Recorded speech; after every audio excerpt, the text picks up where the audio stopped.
Hello students, welcome back to Acharya Digital. Myself Ananya ma'am and my colleague Dr. Preetam ma'am have come up with the second chapter today, that is reproduction in lower and higher animals.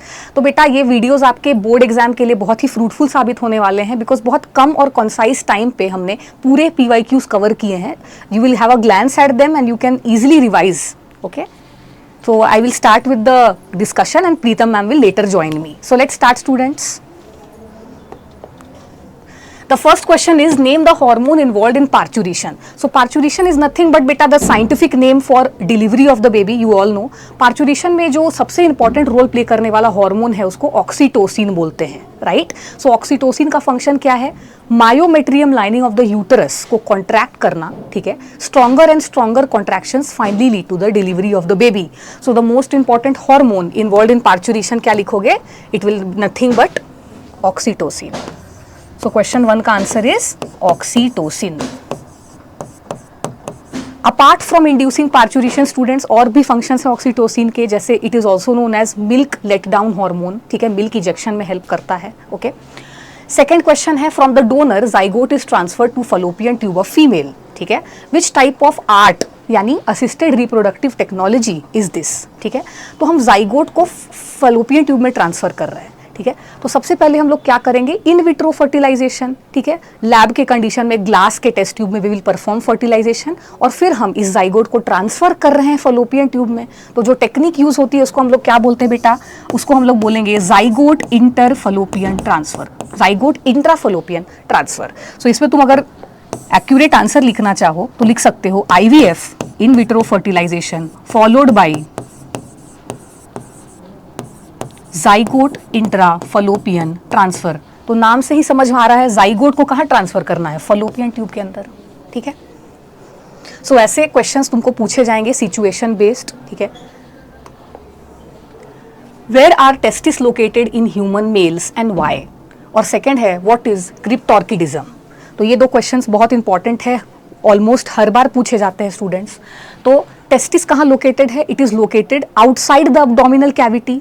दूसरे शब्दों में it is extra abdominal in location. Okay, क्यों extra abdominal है बेटा, क्योंकि हमारी body का temperature as you all know it is 37 degree Celsius और स्पर्मेटोजेनेसिस यानी स्पर्म का formation 2 to 3 degree Celsius lower require करता है than the normal body temperature. इसीलिए टेस्टिस डिसेंड करता है outside the abdominal cavity in a pouch like structure called scrotum, ठीक है. तो सबसे पहले क्या लिखना है, location outside the abdominal cavity,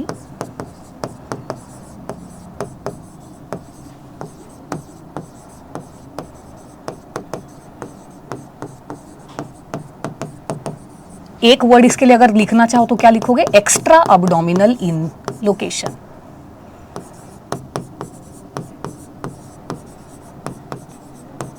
ठीक है, और रीजन क्या लिखोगे इसका, स्पर्मेटोजेनेसिस. Spermatogenesis requires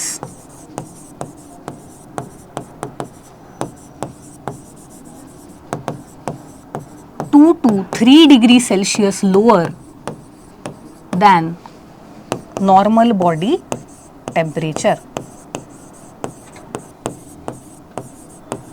इसीलिए बहुत जरूरी है कि टेस्टिस अब्डोमिनल कैविटी में डिसेंड हो. क्या होगा अगर टेस्टिस अब्डोमिनल कैविटी में डिसेंड ना हो पाए, तो बेटा जो सेकेंड क्वेश्चन है वो इसका आंसर है व्हाट इज क्रिप्टोर्किडिज्म. तो क्या है, the failure of descendence of testis outside the abdominal cavity due to which क्या होगा बेटा, जो बच्चा होगा वो स्टराइल होगा because sperm formation 2 to 3 degree Celsius कम चाहता है नॉर्मल बॉडी टेम्परेचर से. अगर डिसेंड नहीं करेगा टेस्टिस तो वो बॉडी के सरफेस के कॉन्टैक्ट में रहेगा जिसकी वजह से स्टरलिटी हो सकती है, ठीक है. तो सेकेंड क्या लिखोगे, failure of descendants of testis outside the abdominal cavity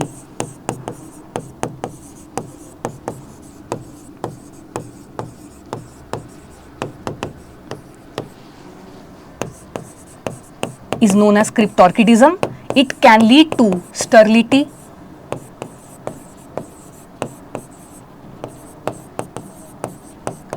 तो बेटा इसका क्योर पॉसिबल है सर्जरी से, ठीक है। तो इस 7th वीक में डिसेंड कर जाना चाहिए टेस्टिस, अगर नहीं किया तो क्या हो जाएगा, क्रिप्टोर्किडिज्म, ठीक है।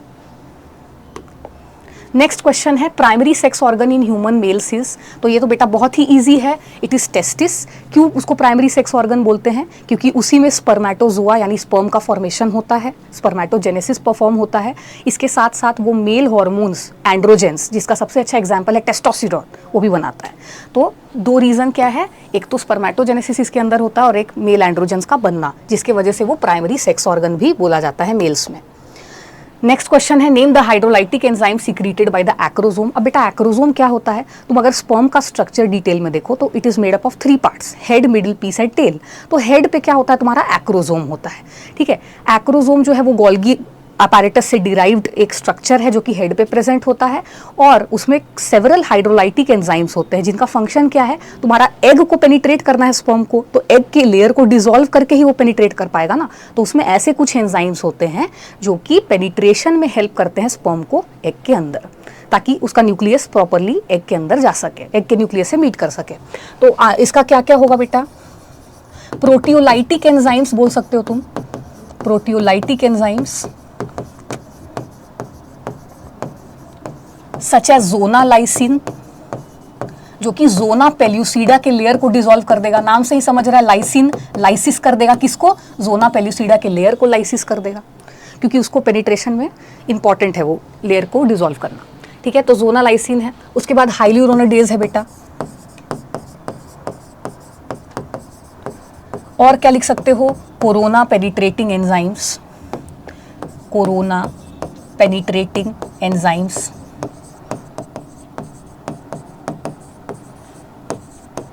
अब तुमको पता है जोना पेल्यूसिडा के अलावा एक और कौन सा लेयर होता है, कोरोना रेडिएटा, तो उसको भी पेनिट्रेट करना पड़ेगा, तो उसके लिए क्या है, corona penetrating enzyme. So you have to mention these 3 examples without fail, okay.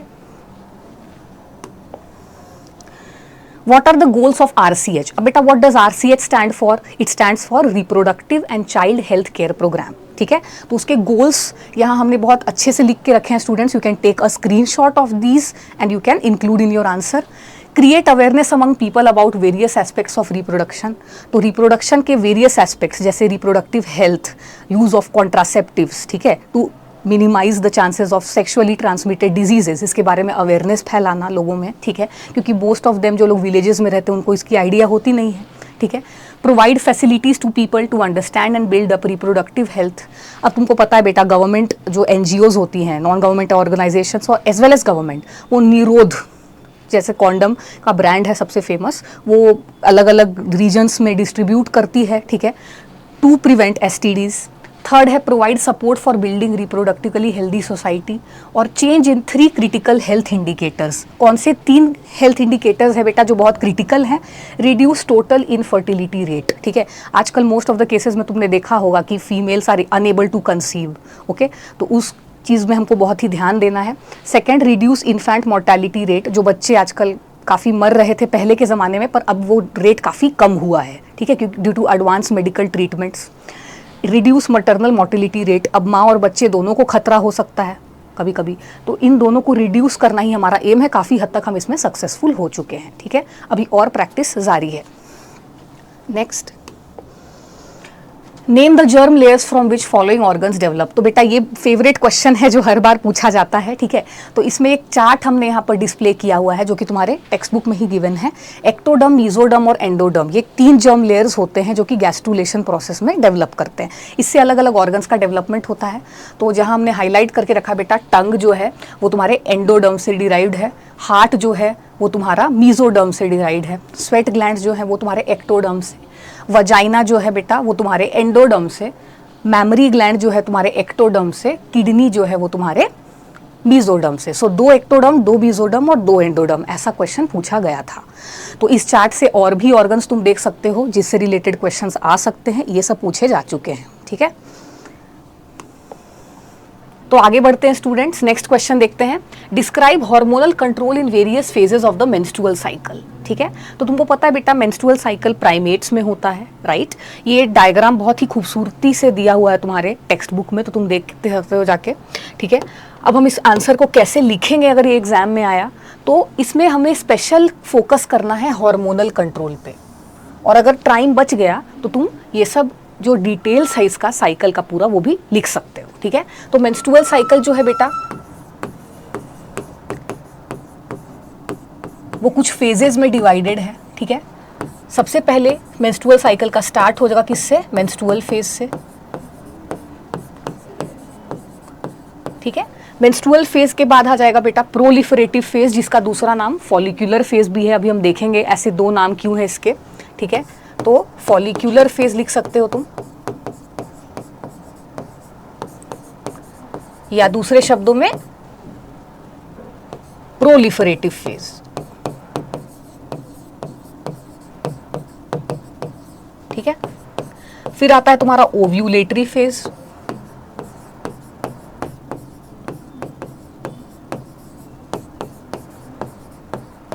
और लास्ट फेज जो है बेटा उसको हम लोग बोलते हैं सिक्रीटरी फेज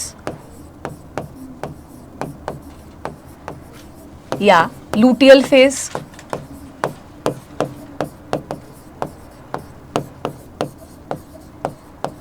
अब इस क्वेश्चन को तुम कैसे अटेम्प्ट करोगे एग्जाम में, तो हर एक फेज में क्या क्या इंपॉर्टेंट घटनाएं घटती हैं, हॉर्मोन्स का क्या रोल प्ले है, ठीक है, उसको तुमको डिस्क्राइब करना है in detail, because this is a marks carrying question. ठीक है, अच्छे खासे मार्क्स कैरी करता है। तो मेंस्ट्रुअल फेज में जैसा कि तुम देख सकते हो बेटा, एंडोमेट्रियम लाइनिंग जो है वो टूटनी चालू हो जाती है। Breaking of the endometrium lining leads to bleeding which is known as menstrual phase. और मेंस्ट्रुअल फेज के ड्यूरिंग ईस्ट्रोजन और प्रोजेस्टेरॉन का लेवल काफ़ी कम है, देखो ग्राफ में, और इसके साथ साथ एफएसएच और एलएच का भी लेवल कम है। What is FSH and LH? They both are gonadotropins. ठीक है, अब बेटा जैसे जैसे तुम्हारा प्रोलिफरेटिव फेज आएगा, फ्रॉम डे 5th to 14, तुमको डेज भी मेंशन करने हैं। From 5th to 14th day कौन सा है? प्रोलिफरेटिव फेज, जिसको हम लोग बोलते हैं फॉलिक्यूलर फेज। तो क्या होता है ओवरी में, धीरे धीरे तुम्हारा प्राइमरी फॉलिकल सेकेंडरी में कन्वर्ट होगा, सेकेंडरी होगा कन्वर्ट टर्शियरी फॉलिकल में। तो फॉलिक्यूलर डेवलपमेंट हो रहा है, इसलिए इसका नाम है फॉलिक्यूलर फेज। ठीक है, और देखो तुम बेटा जो फॉलिकल्स डेवलप कर रहे हैं वो ईस्ट्रोजन भी सीक्रेट कर रहे हैं साथ साथ में, तो ईस्ट्रोजन का लेवल बढ़ रहा है कहाँ पर? प्रोलिफरेटिव फेज में। ठीक है, तो ये बहुत इंपॉर्टेंट है।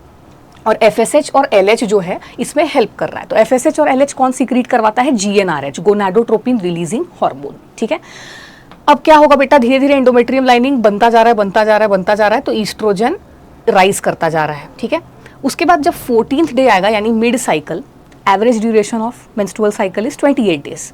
मिड साइकिल 14th डे पे तुमको क्या दिख रहा है? ल्यूटिनाइजिंग हार्मोन जो है वो सर्ज कर रहा है। सबसे हाईएस्ट पीक कब है एलएच का? 14th डे पे। तो जैसे ही एलएच पीक अटेन करता है, ग्राफियन फॉलिकल रप्चर करके सेकेंडरी oocyte जो उसके अंदर है वो रिलीज करता है। इस प्रोसेस को हम लोग ओव्यूलेशन बोलते हैं। फीमेल अपने पूरे मेंस्ट्रुअल साइकिल में सबसे ज्यादा फर्टाइल कब होती है? 14th डे को। क्यों? क्योंकि इसी दिन ओव्यूलेशन की सबसे ज्यादा चांसेस होते हैं। ठीक है, तो एलएच सर्ज की वजह से ग्राफियन फॉलिकल रप्चर करके सेकेंडरी oocyte रिलीज कर देता है। ठीक है, अब क्या होता है बेटा, ये ग्राफियन फॉलिकल जब रिलीज कर देता है सेकेंडरी oocyte, तो फर्टिलाइजेशन हो भी सकता है या नहीं भी हो सकता है। ठीक है, depending upon whether the sperm and the ovum reach to the ampulla simultaneously और नॉट। ठीक है, अब देखो अगर फर्टिलाइजेशन हो जाता है तब तो सही है, बेबी का डेवलपमेंट होगा फर्दर, पर इन केस फर्टिलाइजेशन नहीं होता है तो एक स्ट्रक्चर क्या बन जाएगा? Corpus luteum. कॉर्पस ल्यूटियम एक येलो कलर का टेम्पररी एंडोक्राइन ग्लैंड है जो कि प्रोजेस्टेरॉन सीक्रेट करता है। ठीक है, तो इस फेज को हम लोग ल्यूटियल फेज के नाम से क्यों जानते हैं? क्योंकि यहाँ कॉर्पस ल्यूटियम का फॉर्मेशन होता है। ठीक है, अगर ये ल्यूटियल कॉर्पस ल्यूटियम जो है वो लास्ट कर सकता है in absence of fertilization 2 week तक फीमेल की बॉडी पे, पर अगर फर्टिलाइजेशन हो जाता है तो वो मंथ्स तक भी लास्ट कर सकता है। ठीक है, कॉर्पस ल्यूटियम धीरे धीरे क्या करता है बेटा? डीजेनरेट कर जाता है into a white scar like structure which is known as corpus albicans. ठीक है, अब देखो बेटा कॉर्पस ल्यूटियम प्रोजेस्टेरॉन सीक्रेट करता है, तो प्रोजेस्टेरॉन का लेवल बढ़ रहा है, राइट, इंक्रीज कर रहा है इन द ल्यूटियल फेज, और progesterone helps in maintaining the endometrium lining of the uterus also. तो तुम यहाँ देख रहे हो कि यूट्रस का भी लाइनिंग धीरे धीरे बनना वापस से शुरू हो गया है under the influence of progesterone. ठीक है। और HCG अगर इन केस प्रेगनेंसी हुई तो HCG हेल्प करता है इस कॉर्पस ल्यूटियम को मेंटेन करने में, ठीक है। अब क्या होगा, धीरे धीरे ये वापस से साइकिल रिपीट होगा। तो इस क्वेश्चन में तुमको क्या करना है बेटा, ये डिफरेंट फेजेस का डेट लिखना है कि कितने दिनों के लिए ये लास्ट करता है, 0 to 5, 5 to 14, 14 to 21 end 21 to 28, ठीक है। तो ये तुमको डिटेल में लिखना है इस आंसर में। तो हम क्या क्या पॉइंट्स नोटिस कर सकते हैं जो कि इंपॉर्टेंट है लिखना। तो मेंस्ट्रुअल फेज में क्या हो रहा है, एंडोमेट्रियम लाइनिंग ब्रेक्स, ठीक है। प्रोजेस्टेरॉन और ईस्ट्रोजन हार्मोन्स ड्रॉप, कम हो जाते हैं। इसके साथ साथ LH और FSH भी बेटा कम है मेंस्ट्रुअल फेज में, ठीक है। मेंस्ट्रुअल फेज में ब्लीडिंग हो रही है, राइट। अब बेटा जैसे जैसे प्रोलिफरेटिव फेज आएगा यानी फॉलिकुलर फेज आएगा, क्या लिखोगे, follicles start developing under the influence of which hormone students, FSH, follicle stimulating hormone, नाम में ही स्टिमुलेटिंग है, under the influence of FSH। धीरे धीरे फॉलिकुलर डेवलपमेंट चालू हो जाएगा। उसके बाद क्या होगा, मैं यहीं कंटिन्यू कर रही हूँ स्टूडेंट्स, फॉलिकुलर फेज का। Growing follicles secrete oestrogen,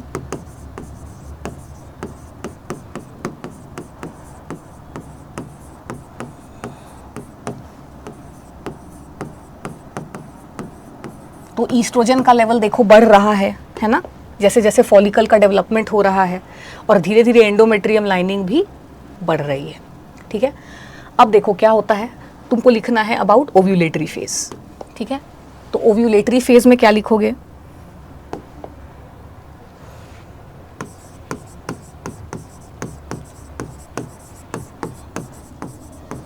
mid of the cycle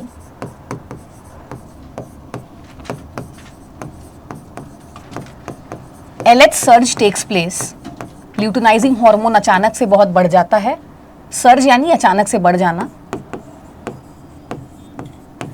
leading to the rupture of Graafian follicle, leading to rupture of Graafian follicle, to release what,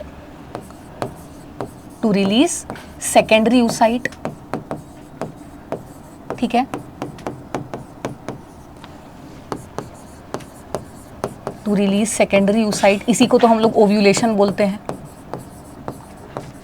तो कई बार पूछा भी जाता है बेटा कि ovulation takes place under the influence of which hormone, so the most important and prominent hormone responsible for ovulation is LH, okay,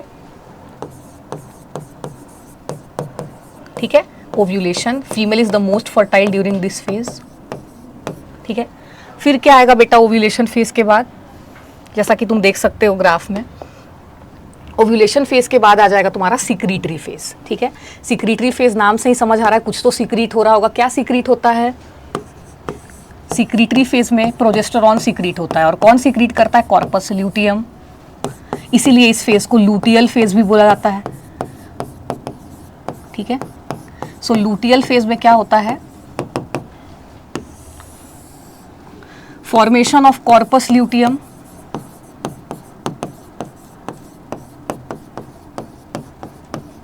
corpus luteum, which is a temporary endocrine gland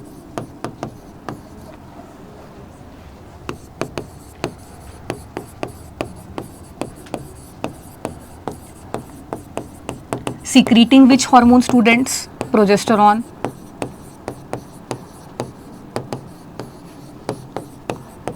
which leads to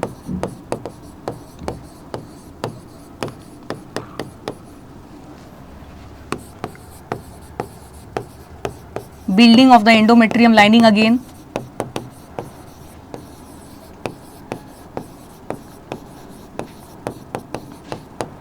ठीक है। और सबके days भी mention कर देना, ठीक है। तो इतने आंसर तो लिखने ही चाहिए तुमको, okay. Yes, I added more slides. Okay.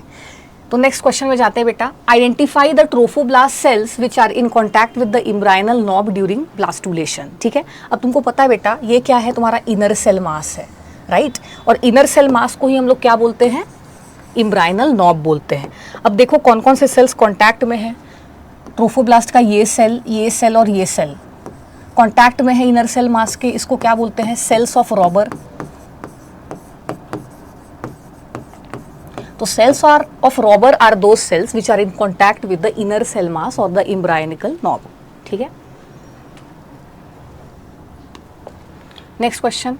Taste tube baby technique is called, बेटा पता है, in vitro fertilization. Inside the lab, inside a glass container, the fertilization of sperm and egg takes place. This is known as in vitro fertilization, famously known as the test tube baby program.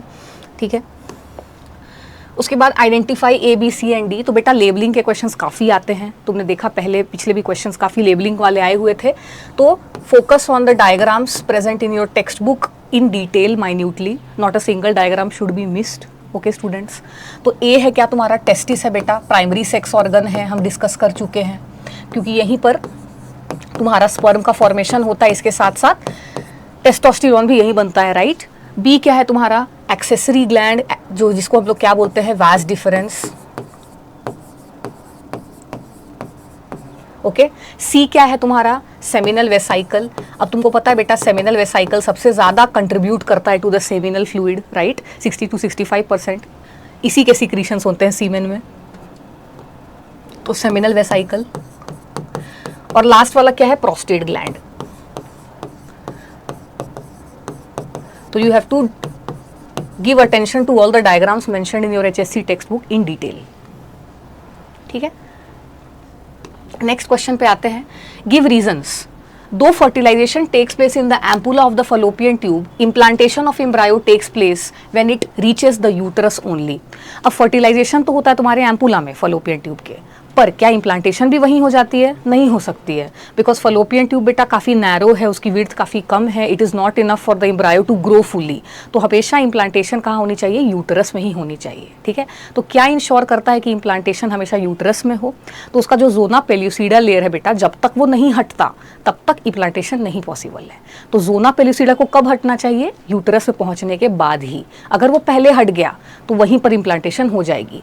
और इसको बोलते हैं ectopic pregnancy, means pregnancy due to implantation of the foetus other in a location other than uterus. ठीक है.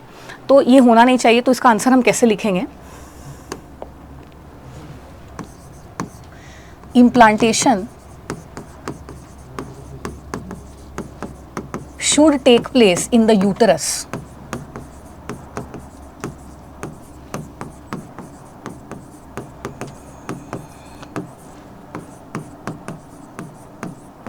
to provide enough space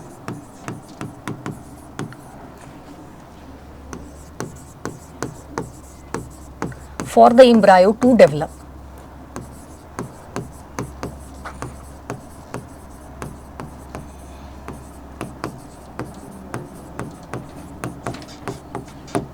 Removal of zona pellucida layer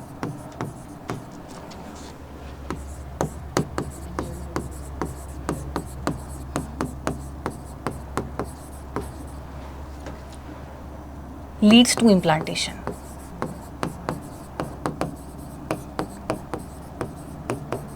And it should take place in the uterus.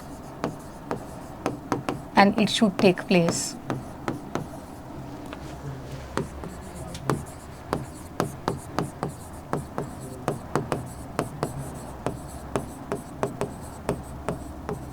okay.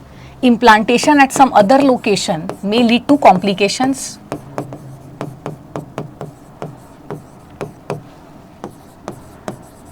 और ऐसे cases बेटा काफ़ी देखे जाते हैं कि इम्प्लांटेशन कहीं और हो गई तो वो क्रिटिकल है for the health of the baby also and for the health of mother also. Implantation at some other location may lead to complications.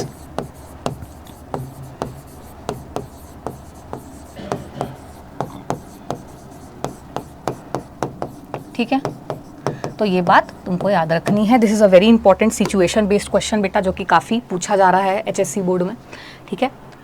Corpus luteum persist in the ovary after fertilization. तुमने अभी देखा कि corpus luteum acts as a temporary endocrine gland, वो secrete करता है progesterone जो कि endometrium lining को मेंटेन रखने में हेल्प करता है, ठीक है।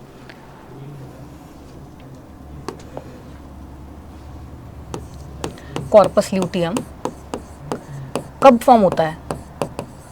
ल्यूटियल फेज में। Is a temporary endocrine gland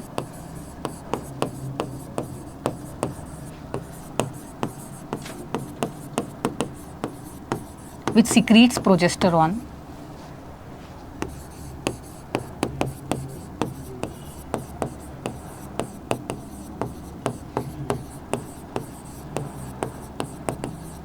और ये प्रोजेस्टेरॉन का काम क्या है? which helps in maintaining endometrium lining,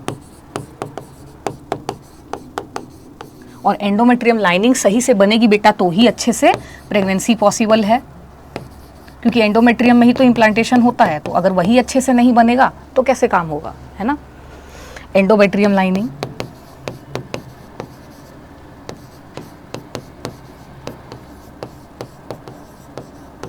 clear everyone. उसके बाद हम नेक्स्ट क्वेश्चन में जाते हैं। सी क्या था? Explain the role of oxytocin hormone and describe the dilation stage of parturition. Oxytocin is known as the birth hormone, okay, it is also known as the milk ejection hormone. तो birth hormone इसको क्यों बोलते हैं? क्योंकि तुम्हारे uterus के तीन layers होते हैं। The outermost is known as perimetrium, बीच वाला मायोमेट्रियम और सबसे अंदर वाला एंडोमेट्रियम। तो ये ऑक्सीटोसिन स्पेशली किस पे एक्ट करता है बेटा? मायोमेट्रियम पे। मायोमेट्रियम के विग्रस कॉन्ट्रैक्शन की वजह से baby is expelled out through the uterus. तो पार्चुरेशन में सबसे इंपॉर्टेंट हार्मोन जो रोल प्ले करता है वो है oxytocin. It's a complex neuroendocrine mechanism. Nervous system और तुम्हारा एंडोक्राइन सिस्टम दोनों बहुत बड़ा रोल प्ले करता है इन केस ऑफ पार्चुरेशन। तो रोल ऑफ ऑक्सीटोसिन में लिख सकते हो, क्या लिख सकते हो? Oxytocin acts on myometrium of the uterus, middle वाला layer, helps in vigorous contractions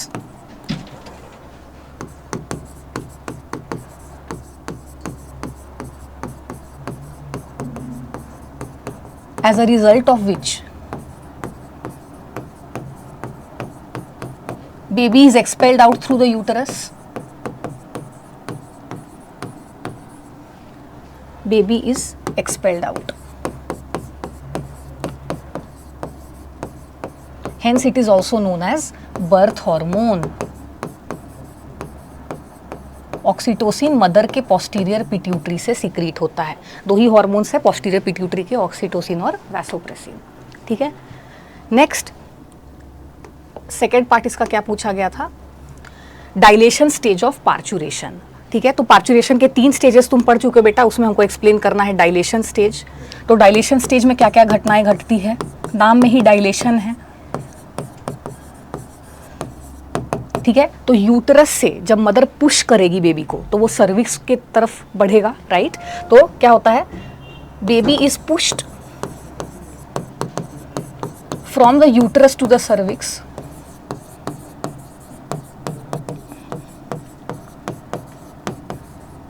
तो सर्विक्स क्या करेगा बेटा? डायलेट करेगा, वेरी इंपॉर्टेंट, ठीक है। Cervix dilates along with vagina, नाम में ही डायलेशन स्टेज है। तो क्या डायलेट कर रहा है? सर्विक्स और वजाइना दोनों ही डायलेट करते हैं।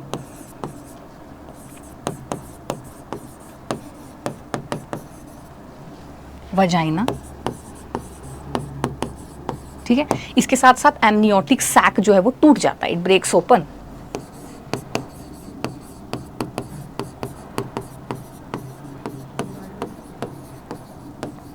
तो ये घटनाएं घटती है तुम्हारे डायलेशन स्टेज में, जो कि इंपॉर्टेंट इवेंट्स हैं, ठीक है। इसका डिटेल तुम्हारे टेक्स्ट बुक में भी मेंशन है बेटा, you just go through it, okay. और आंसर को अच्छे से लिखना। Short, precise end accurate answer should be written, okay. In case it's a question carrying less marks, in case if it's a question carrying more marks तो उसमें तुमको detail में जाना ही पड़ेगा, ठीक है। नेक्स्ट क्वेश्चन है तुम्हारा, identify the label A B C and D, ठीक है। तो ये क्या है बेटा, this is primary oocyte, oogenesis का फोटो बना हुआ है, primary oocyte, okay. This is secondary oocyte,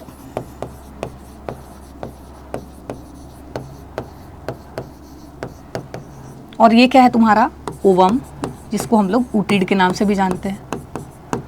तो diagram based questions have also been asked a lot of times students, biology में तो diagrams are very important. Next question, a woman is unable to conceive due to blockage in the upper segment of the oviduct. तो उसका Fallopian tube block हो गया बेटा, question ये पूछ रहा है। ओविडक्ट ही फलोपियन ट्यूब का दूसरा नाम है, okay. State the infertility treatment to be given to her and describe it, ठीक है। अब बेटा इसमें हमको आईवीएफ तो करना पड़ेगा, इन विट्रो फर्टिलाइजेशन, यानी टेस्ट ट्यूब में हमको जाइगोट बनाना पड़ेगा। अब धीरे धीरे जाइगोट डिवाइड करेगा, उसमें नंबर ऑफ ब्लास्टोबियर्स बढ़ते जाएंगे। 16 सेल स्टेज के बाद, ठीक है, मोरुला स्टेज के बाद जो होगा तुम्हारा ऑब्टेन, उसको हमको इम्प्लांट करना पड़ेगा यूटरस में, ठीक है। तो इस पर क्या लिख सकते हो, in vitro fertilization followed by embryonic transfer, और ईटी कौन सा एम्ब्रायो स्पेसिफिकली मेंशन करना पड़ेगा, embryo greater than 16 blastomeres.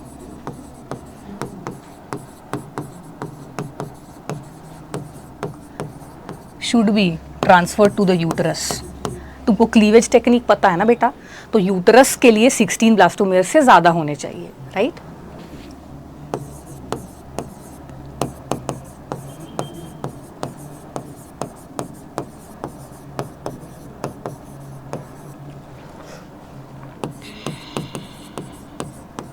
Okay, next question, what is spermatogenesis, give a neat label diagram of spermatogenesis. यहाँ से Pritam ma'am will join us students, okay. Hello, welcome back students. Ananya मॅमने आपले आधीचे सगळे क्वेश्चन्स एकदम व्यवस्थित डिटेल्समध्ये सांगितलेले आहेत. अशा पद्धतीनेच आपल्याला पेपरमध्ये सुद्धा लिहायचं आहे. इथून पुढचे आपण क्वेश्चन्स चालू करूयात. होपफुली तुम्ही अशा पद्धतीनेच आन्सर प्रेझेंटेशनसुद्धा कराल. नेक्स्ट क्वेश्चन आहे आपला from year 2023. What is spermatogenesis. What is spermatogenesis एक मार्काला क्वेश्चन येणार आहे हा, आणि ह्याच्यामध्ये आपल्याला लिहायचं आहे की डेफिनेशन ऑफ स्पर्मॅटोजेनेसिस जी आपल्याला बोर्डाच्या टेक्स्टबुकमध्ये दिलेली आहे. तर डेफिनेशन काय सांगते स्पर्मॅटोजेनेसिसची. Spermatogenesis is the formation of male gamete और स्पर्मॅटोझोआ. स्पर्मॅटोझोआलाच आपण मेल गॅमेट म्हणतोय, आणि ही प्रोसेस कुठं होती आहे तर टेस्टीजमध्ये. कोणत्या सेल्सपासून होती आहे तर मेल जर्म सेल्स किंवा जर्मिनल इपिथिलियम. मग आपण डेफिनेशन कशी लिहिणार.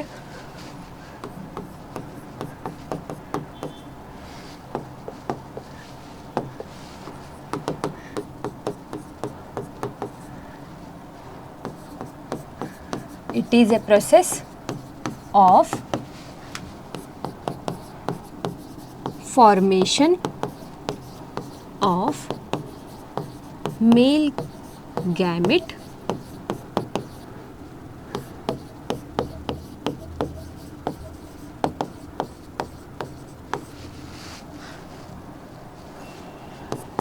spermatozoa from germinal epithelium of testes. ही झाली आपली डेफिनेशन. याच्या पुढे आपल्याला काय लिहायचं आहे. सेकंड क्वेश्चन आहे त्यातलाच, give a neat and label diagram of spermatogenesis. ही डायग्राम आपल्याला टेक्स्टबुकमध्ये दिलेली आहे. डायग्राममध्ये आपल्याला काय काय दिलेलं आहे बाबा तर फॉर्मेशन ऑफ स्पर्मॅटोझोआ. आता ह्याच्यामध्ये काय होतं आहे, सुरुवातीची स्टेप बघा. First step is multiplication phase. Multiplication फेजमध्ये काय होणार आहे तर आपल्या प्रायमॉर्डियल सेल्स किंवा जर्मिनल इपिथिलियम जे आहे ते डिवाइड करणार आहे. डिवाइड कोणत्या टाईपने डिवाइड करणार आहे तर फक्त मायटॉसिस करणार. नंबर वाढवणार आहे. इथं कोणत्याही प्रकारची रिडक्शनल डिव्हिजन होत नाही आहे. नंबर वाढवत आहे, मल्टिप्लिकेट करते स्वतःचा नंबर वाढवून फक्त नंबर ऑफ सेल्स इन्क्रीज करते.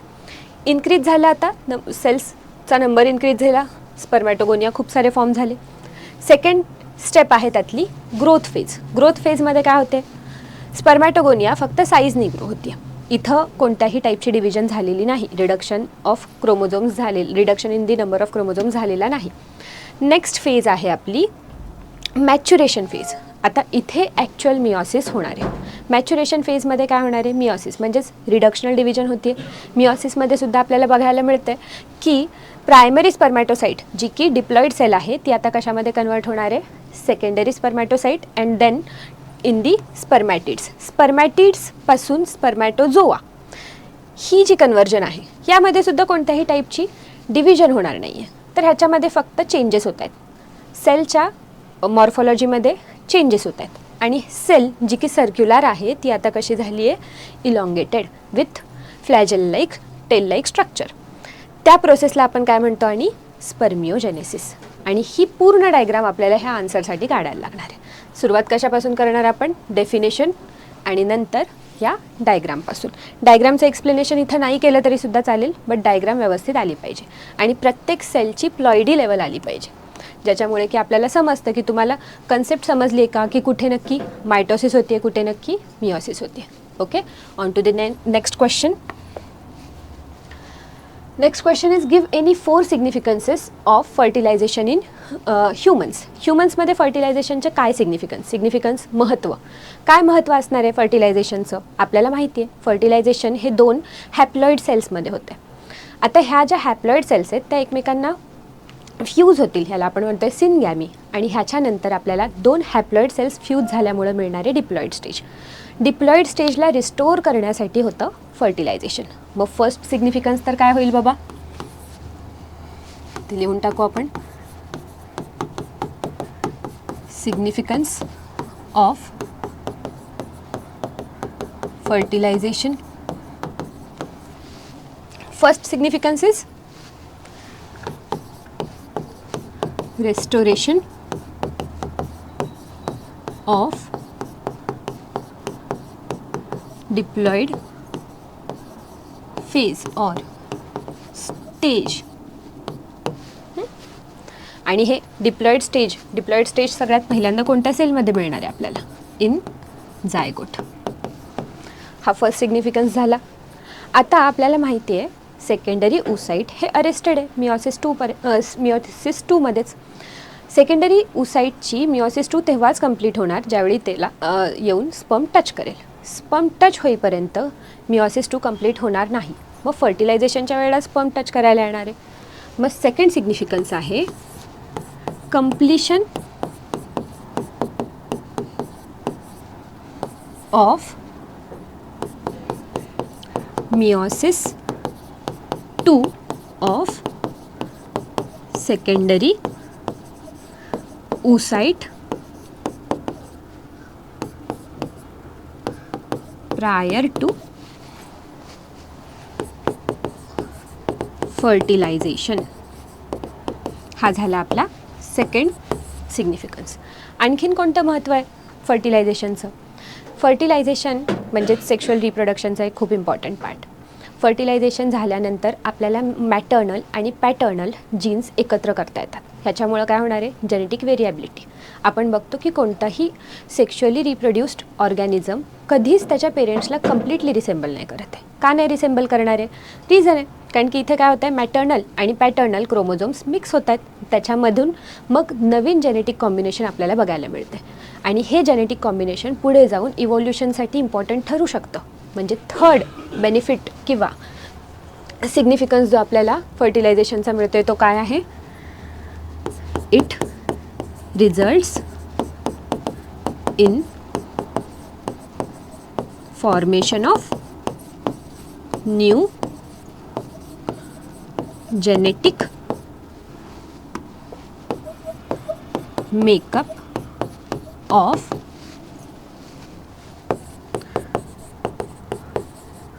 offspring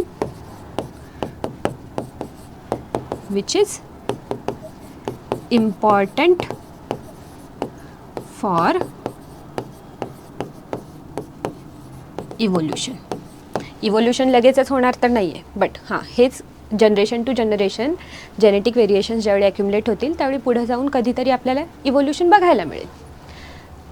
4 significance. आता 4th सिग्निफिकन्स काय आहे, आपल्याला माहीत आहे मदरकडून आणि फादरकडून 23 क्रोमोझोम्स येत आहेत आपल्याकडे आणि याच्यामुळं एक युनिक जेनेटिक मेकअप तिथं तयार होतो आहे. ह्याच्यासोबतच मदरकडून आपल्याला मिळतो कोणता, एक्स क्रोमोझोम आणि फादरकडून आयदर एक्स किंवा Y chromosome.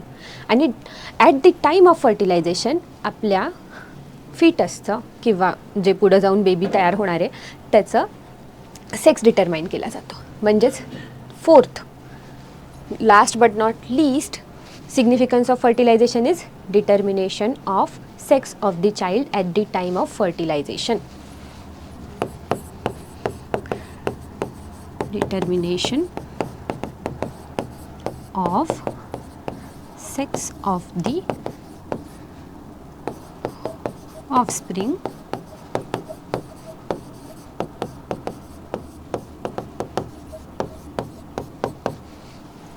at the time of fertilization. Significance तर झाले. एक समोरचा किंवा वरचा आपला क्वेश्चन कंप्लीट झालेला आहे. आता आपल्याला विचारलेले आहेत mention the names of any 2 organs each derived from ectoderm and मिझोडम.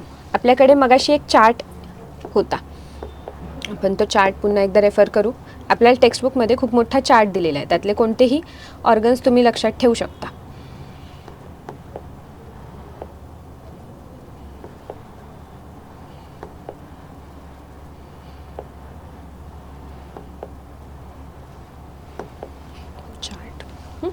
इथे हा चार्ट आपल्याला टेक्स्टबुकमध्ये दिलेला आहे. टेक्स्टबुकमधल्या ह्या चार्टनी आपण कोणतेही 2 ऑर्गन्स ह्याच्यामधले लिहू शकतो. आपल्याला सगळ्यांना माहिती आहे मसल्स ओरिजिनेट फ्रॉम मिझोडम. मग आपण मिझोडर्मल ओरिजिनचं एक ऑर्गन हार्ट तर लिहू शकतो. आणखीन काय लिहू शकतो? ब्लड वेसल्सच्या पण वॉल्समध्ये मसल्स प्रेझेंट आहेत. मग ब्लड वेसल्ससुद्धा काय आहेत? Mesodermal in origin. मग इथे लिहून टाकू आपण.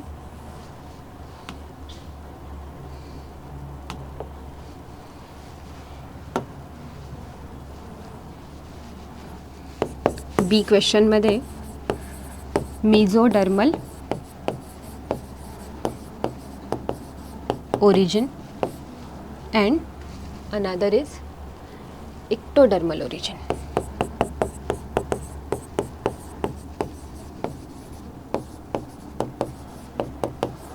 इथे कोणतेही 2 लिहू शकतो. इथे लिहून टाकते मी. हार्ट, ब्लड वेसल्स, नंतर एक्टोडर्मल ओरिजिन. एक्टोडर्मल ओरिजिन्समध्ये आपण घेऊ शकतो एंटायर नर्वस सिस्टम.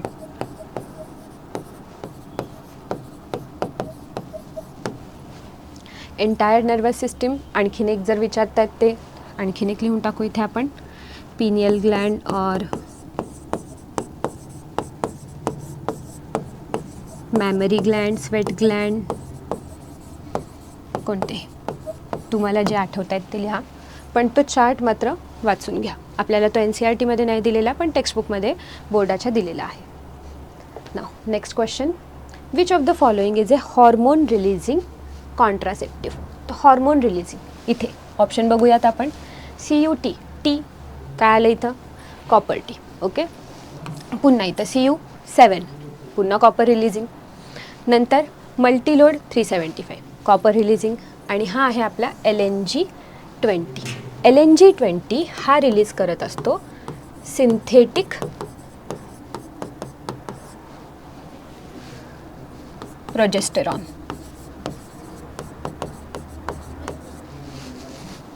जर आणखीन डिटेलमध्ये जायचं म्हणलं त्याला नाव मिळालेलं आहे त्या हॉर्मोनवरूनच.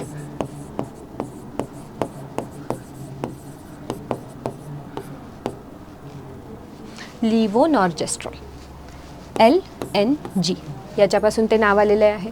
पुढे 20 तुम्ही विचाराल तर हा 20 mcg पर डे इतका डोस रिलीज करत असतो, म्हणून त्याला नाव आलेलं आहे LNG20. हा आहे आपला hormone releasing contraceptive. It is a type of intrauterine device. Okay. On to the next question. Now where are the cells of Rauber situated? In the blastocyst of human embryo. आपल्याला थोड्या वेळापूर्वीच अनन्या मॅमनी सांगितलेलं आहे. Cells of robber कोणाला म्हणतो आपण? तर trophoblast cells which are in contact with the embryonal knob, म्हणजे या. मग आता इथे आपण म्हणू शकतो कुठे सिच्युएटेड आहेत? Cells of rubber are situated or are in contact with embryonal now. Okay sorry, इथपर्यंत समजलं. नेक्स्ट क्वेश्चन आता. Draw a neat and proportionate diagram of Graafian follicle and label oocyte and antrum. Explain it structure in brief. आता आपण ही डायग्रामसुद्धा आपल्या टेक्स्टबुकमधूनच घेतलेली आहे. टेक्स्टबुकमध्ये जशीच्या तशी डायग्राम दिलेली आहे. आपल्याला आणखीन एक त्यामध्ये क्वेश्चन विचारलेला आहे, तो म्हणजे एक्सप्लेन इट स्ट्रक्चर. एक्सप्लेन करायचं आहे. काय करणार आपण? बाहेरून आतमध्ये जाऊया एक्सप्लेन करता करता. सगळ्यात पहिल्यांदा ग्राफियन फॉलिकलचं स्ट्रक्चर एक्सप्लेन करूया.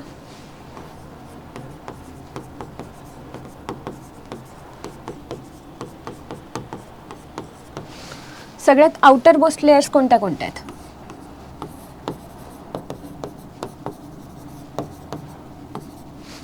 ह्याच्यामध्ये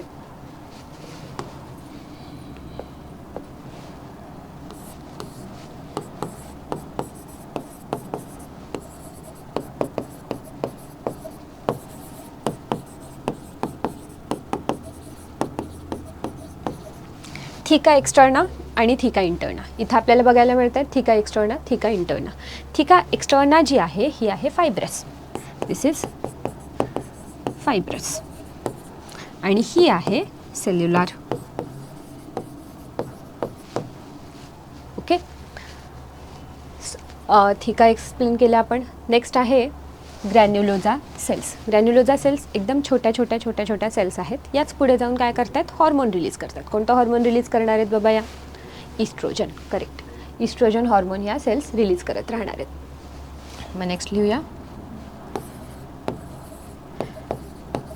ग्रॅन्युलोजा सेल्स सिक्रीट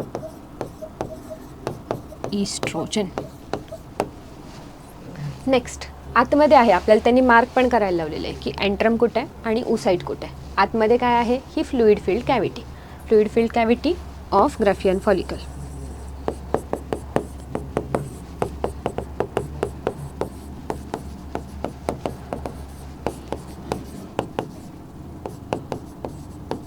बरं, फ्लुइड फील्ड कॅव्हिटी तर म्हणतो आपण, पण त्या फ्लुइडला काय म्हणायचं?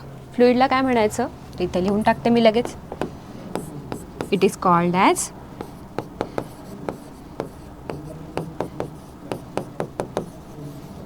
लिकर फॉलिक्युली. ओके, फ्लुइड नेचरची पण फॉलिकलच्या आतमध्ये आहे, त्यामुळे त्याला म्हणतो आपण लिकर फॉलिक्युली. ओके, नेक्स्ट आहे आपला oocyte. इथे oocyteला मार्क केलेलं आहे त्यांनी.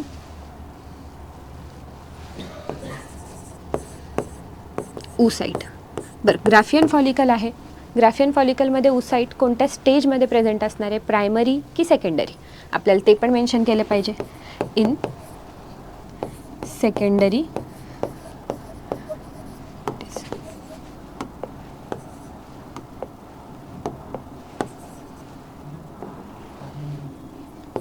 oocyte. बरं, सेकंडरी oocyte कोणत्या स्टेजमध्ये अरेस्टेड असतं? इथे ते पण लिहूया. Arrested in meiosis. ओके, हे झालं, एक्सप्लेन करून झालं आपलं. आपल्याला काय काय लिहिता येईल याच्यामध्ये? 3 मार्काला जर क्वेश्चन आला तर डायग्राम एक काढायची आपल्याला, आणि डायग्राममध्ये मार्क काय केलेले आहे आपण? oocyte, antrum. एंट्रममधल्या फ्लुइडला काय म्हणणार आहे आपण? लिकर फॉलिक्युली. परत ग्राफियन फॉलिकलच्या आउटर लेयर्स ज्या आहेत त्यांचं नाव काय? एक थिका एक्सटर्ना, थिका इंटर्ना. थिका एक्सटर्ना जी आहे ती कशाची बनलेली आहे? फायब्रस टिश्यूची. आणि थिका इंटर्ना जी बनलेली आहे ती आहे सेल्युलर टाईपची. बरं, इथे आणखीन एक गोष्ट आपण लिहू शकतो, ती म्हणजे oocyteची protective covering. oocyte protective coverings. oocyteच्या सेल मेम्ब्रेनला आपण काय म्हणणार आहे? Cell membrane of oocyte is called as, can anyone answer this? It is called as vitelline membrane, that is cell membrane of oocyte. Okay, त्याच्या बाजूनी आणखीन एक ए सेल्युलर स्पेस प्रेझेंट आहे, ज्याला म्हणणारे आपण इथे हीच मेम्ब्रेन आणखीन मटेरियल तयार करते आणि त्याच्यापासून तयार होते आपल्याला झोना पेलुसिडा. पुन्हा ही काय आहे, प्रोटेक्टिव्ह अँड ए सेल्युलर. या झोना पेल्युसिडाला सुद्धा बाहेरच्या बाजूने आणखीन काही सेल्स अटॅच होतात आणि या सेल्सला म्हणणारे आपण next covering is corona radiata cells. ज्या वेळेला secondary oocyte at the time of ovulation release होणार आहे त्यावेळेला ते कोणत्या स्ट्रक्चर्ससोबत बाहेर पडतं. oocyte त्याच्यात सेल मेम्ब्रेन तर इन्क्लूड असणारच आहे, त्यानंतर त्याच्या बाजूची झोना पेल्युसिडा आणि त्याच्या बाजूच्या कोरोना रेडिएटा सेल्स, आणि या सगळ्याला घेऊन ते बाहेर पडणार आहे. ओके, मग हे एवढं आन्सर आपल्याला लिहायला इनफ आहे. Draw a neat and label proportionate diagram of Graafian फॉलिकलसाठी. ओके, आउटर लेयर्स कोणत्या आहेत, थिका, नंतर ग्रॅन्युलोजा सेल्स, नंतर fluid filled cavity, it is called as antrum, and oocyte which is in the arrested stage. कोणत्या sale डिव्हिजनच्या स्टेजमध्ये ते arrest झालेले आहे, तर मिओसिस 2 कंप्लीट नाही केलेली त्यांनी अजून. नंतर त्याची प्रोटेक्टिव्ह कवरिंग्स कोणते एक तर वायटेलियन मेम्ब्रेन, नंतर झोना पेल्युसिडा आणि corona radiata cells. Okay, now next question, what is placenta. Placenta आपल्याला कुठं बघायला मिळतो तेच त्याचं डेफिनेशनसुद्धा आहे. अकॉर्डिंग टू बोर्ड टेक्स्टबुक आपल्याला प्लॅसेंटाला डिस्क्राईब करायचं आहे. ए, प्लॅसेंटा कसं, तर हे सापडतं आपल्याला प्रेग्नंट विमेनच्या युटेरसमध्ये. तेच लिहिणार आहे आपण. It is a flattened discoid structure present inside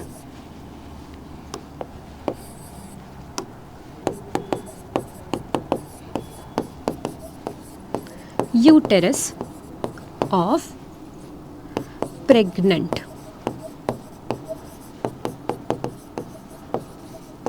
बरं, प्रत्येक प्रेग्नंट्स ऑर्गॅनिझममध्ये हे सापडणार आहे का, नाही. हे कुणामध्ये सापडतं, प्लासेंटल मॅमल्समध्ये. ओके, सगळ्यांमध्येच नाही सापडणार आहे. Placenta it is a flat and discoid structure present inside the uterus of pregnant female. बरं, आणखीन कसं डिस्क्राईब करू शकतो ह्याला आपण, तर इट इज ते कनेक्शन फॉर्म करते. कुणाकुणामधलं कनेक्शन, सगळ्यात पहिले तर मॅटर्नल ब्लड आणि fetal blood. It is structural and functional connection between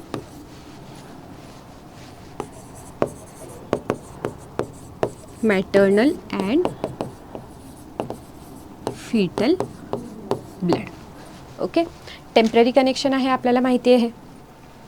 काय होणार आहे याच्यामुळं, तर मॅटर्नल आणि फिटल ब्लड एकमेकांमध्ये मिक्स न होता एकमेकांच्या खूप क्लोज प्रॉक्झिमिटीमध्ये जात आहे, बट मिक्स नाही होणार आहे. आणि एका साईडून दुसऱ्या साईडकडे अकॉर्डिंग टू डिफ्युजन ग्रेडियंट, इथे प्रेशर ग्रेडियंटच्या अकॉर्डिंग, कॉन्सन्ट्रेशन ग्रेडियंटच्या अकॉर्डिंगच एक्सचेंज ऑफ मटेरियल्स होणार आहे. कशाचं एक्सचेंज होणार, gaseous exchange, waste material exchange, परत न्यूट्रिएंट एक्सचेंजिंगसुद्धा होणार आहे. इवन प्लॅसेंटामधून काही अँटीबॉडीजसुद्धा ट्रॅव्हल करतात, माहिती आहे ना आपल्याला.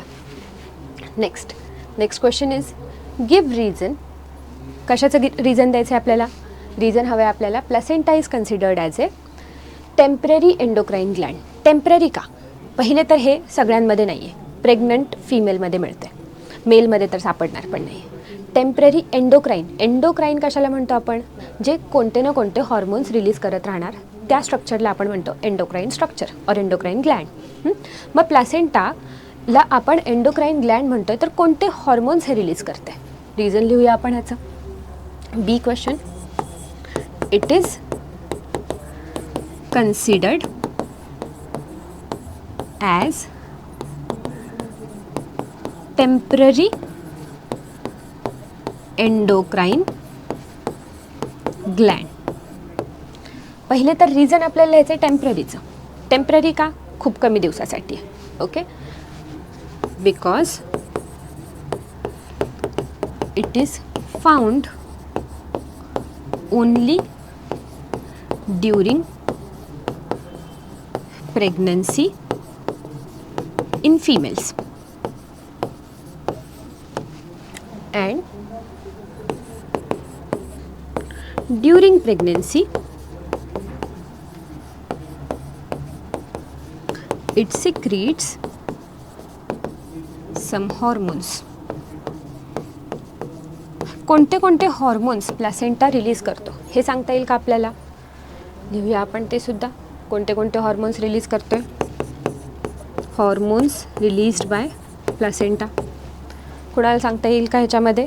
सगळ्यात पहिला हॉर्मोन आहे इस्ट्रोजन, नंतर प्रोजेस्टेरॉन, नंतर रिलॅक्सिन आणि नंतर आहे आपला HPL that is human placental लॅक्टोजन.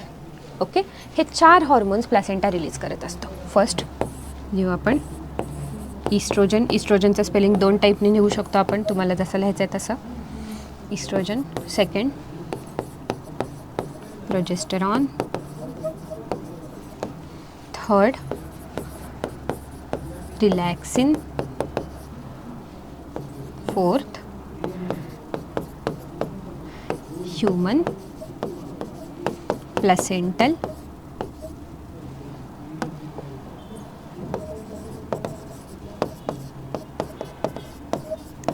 lactogen. Okay, and remember students, these 2 hormones are only released during pregnancy. Okay, बाकी कधीही ते रिलीज होणार नाही आहेत human फिमेलमध्ये.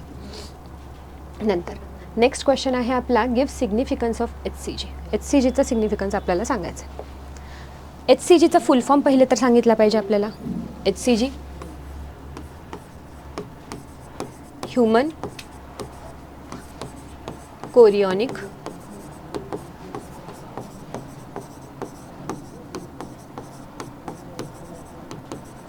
गोनॅडोट्रॉफिन. Gonadotrophin hormone. Gonadotrophin hormone आणखीन कोणती तरी ग्लँड आपली रिलीज करत असते. कोणती ग्लँड आहे? ऑब्विसली कोणती?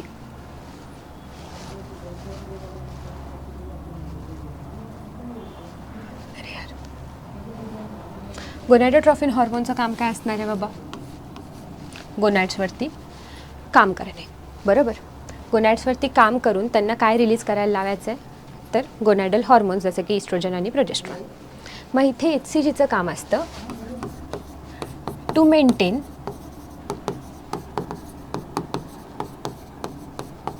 Corpus luteum.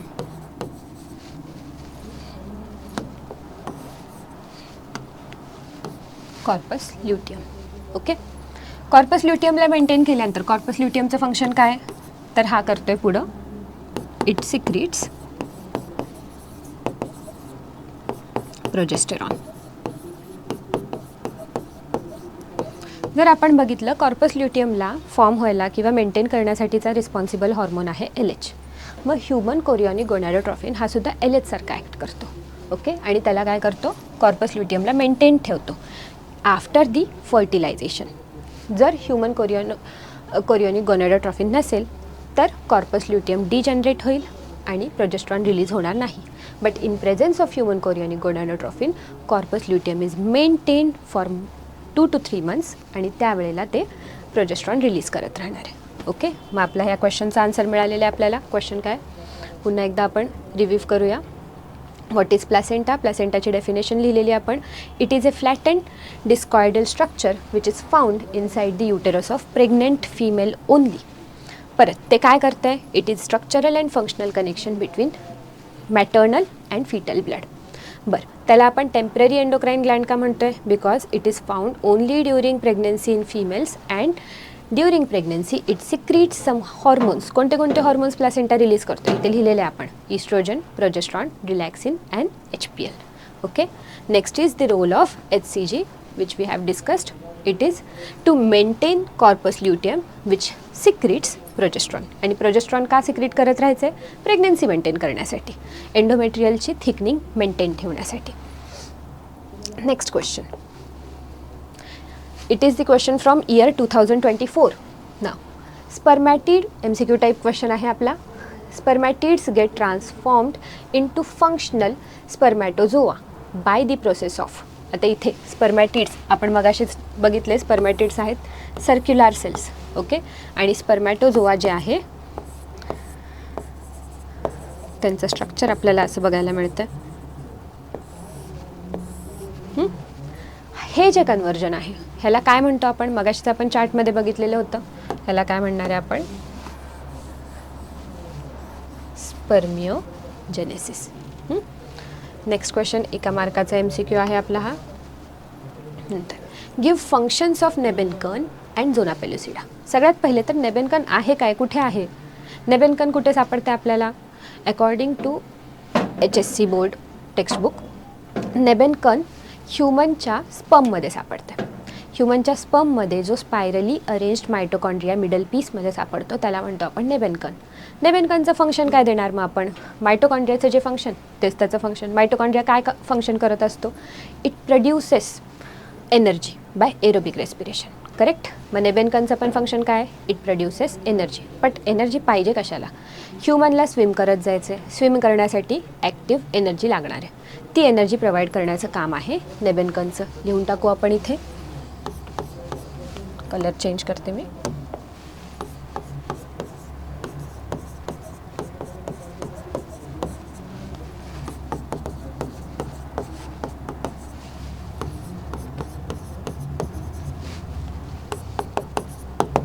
फंक्शन इथे लिहू.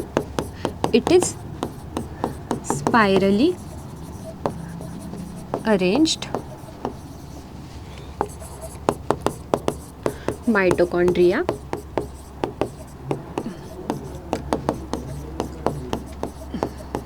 which provides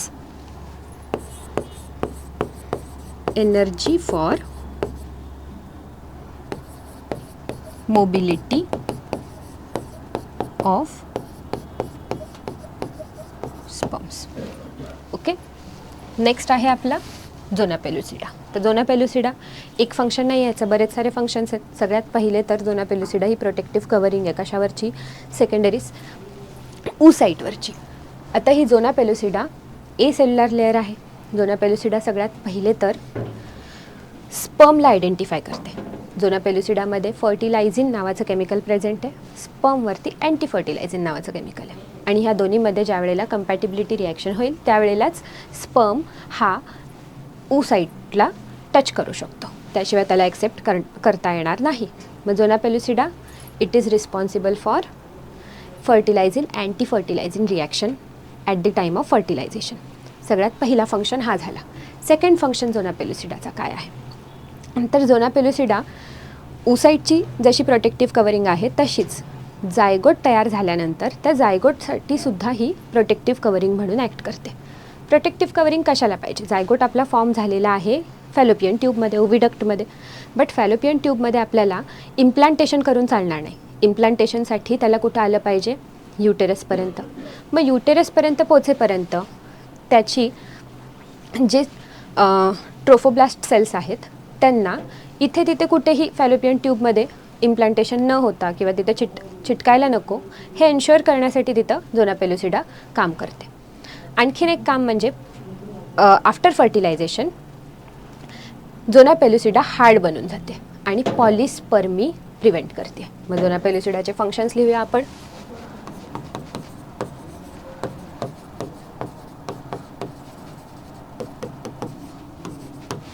first, participates in fertilizing anti फर्टिलायझिंग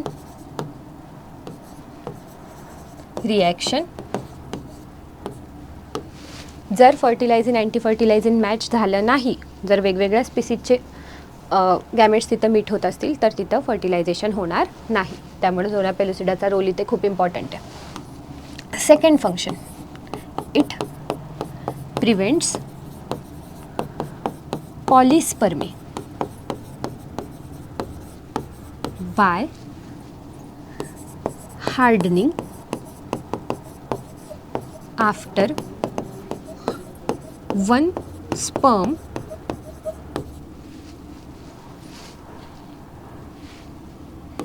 enters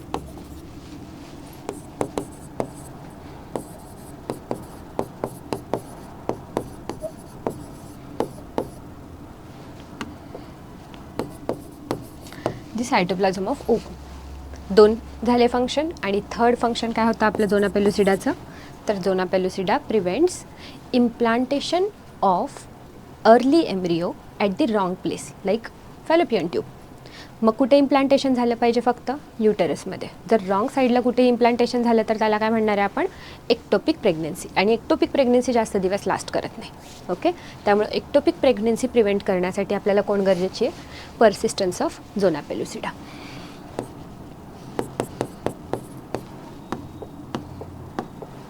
it's persistence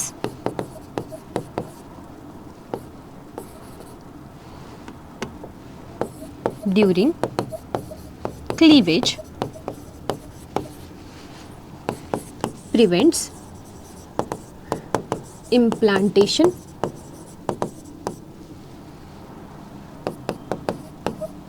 of early embryo. याला आपण मोरुला सुद्धा म्हणू शकतो. in fallopian tube which prevents ectopic pregnancy. Okay, these are the functions of Nebenken and zona pellucida respectively. Okay, एवढं answer लिहिलं enough आहे आपल्यासाठी. Next question, distinguish between asexual and sexual रिप्रोडक्शन. आता हे एकदम पहिल्यापासून आपण शिकत आलेलो आहे, 8वीपासून शिकतोच आहे. सेक्शुअल आणि एसेक्शुअल रिप्रोडक्शनमधला फरक. सेक्शुअल रिप्रोडक्शनमध्ये काय असतं बाबा, दोन पेरेंट्स इन्वॉल्ड असणार आहेत, जेनेटिक रिकॉम्बिनेशन होणार आहे. एसेक्शुअल रिप्रोडक्शनमध्ये सिंगल पेरेंट इन्वॉल्ड असणार आहे, जेनेटिक रिकॉम्बिनेशन होणार नाही. मग ह्याच्यावरूनच आपल्याला ह्या 2 पॉईंट्सवरून त्याच्यातला डिफरन्स लिहायचा आहे. सगळ्यात पहिले सेल डिव्हिजन. इकडे लिहू आपण एसेक्शुअल आणि इकडे लिहू सेक्शुअल.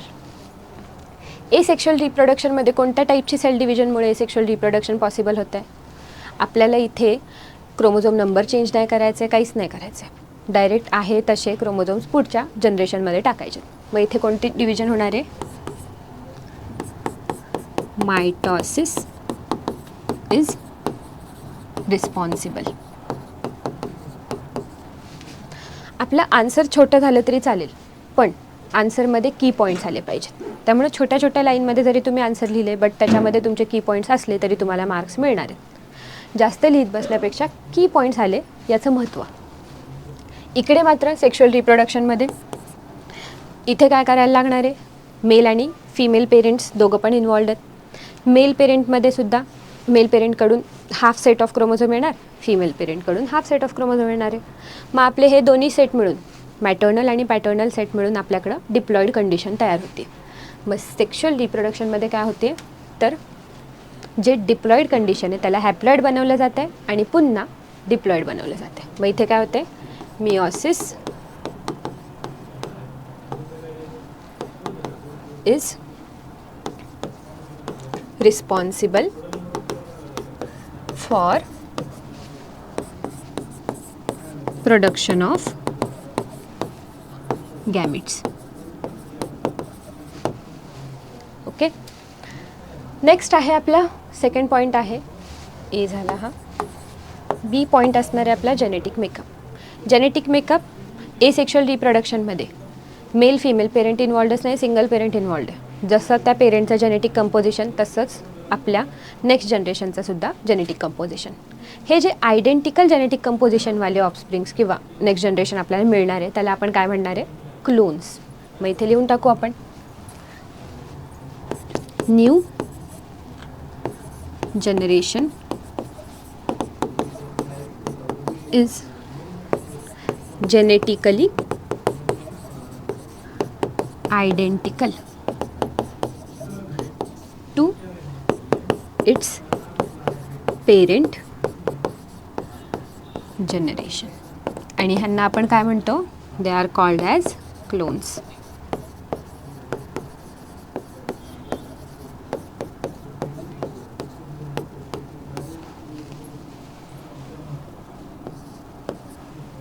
नेक्स्ट आहे सेक्शुअल रिप्रोडक्शनमध्ये. सेक्शुअल रिप्रोडक्शनमध्ये मात्र काय होते? जेनेटिक मेकअप चेंज होते, मियोसिस होते, मियोसिस नंतर फर्टिलायझेशन होते. मग at the time of fertilization chromosomes from maternal and paternal side are getting mixed आणि याच्यामुळे आपल्याला नवीन जेनेटिक कॉम्बिनेशन मिळणार आहे. मग इथे लिहून टाकू आपण, due to fertilisation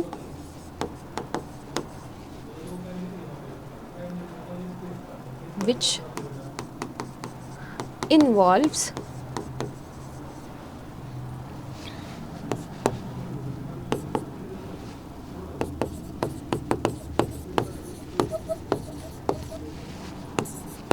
male and female gamete.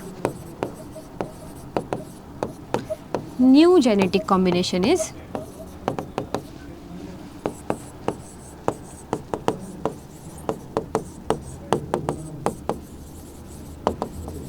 Created. Naveen genetic combination आहे आणि जे की पेरेंट्सपासून कसं असणार आहे? एकदम different, which is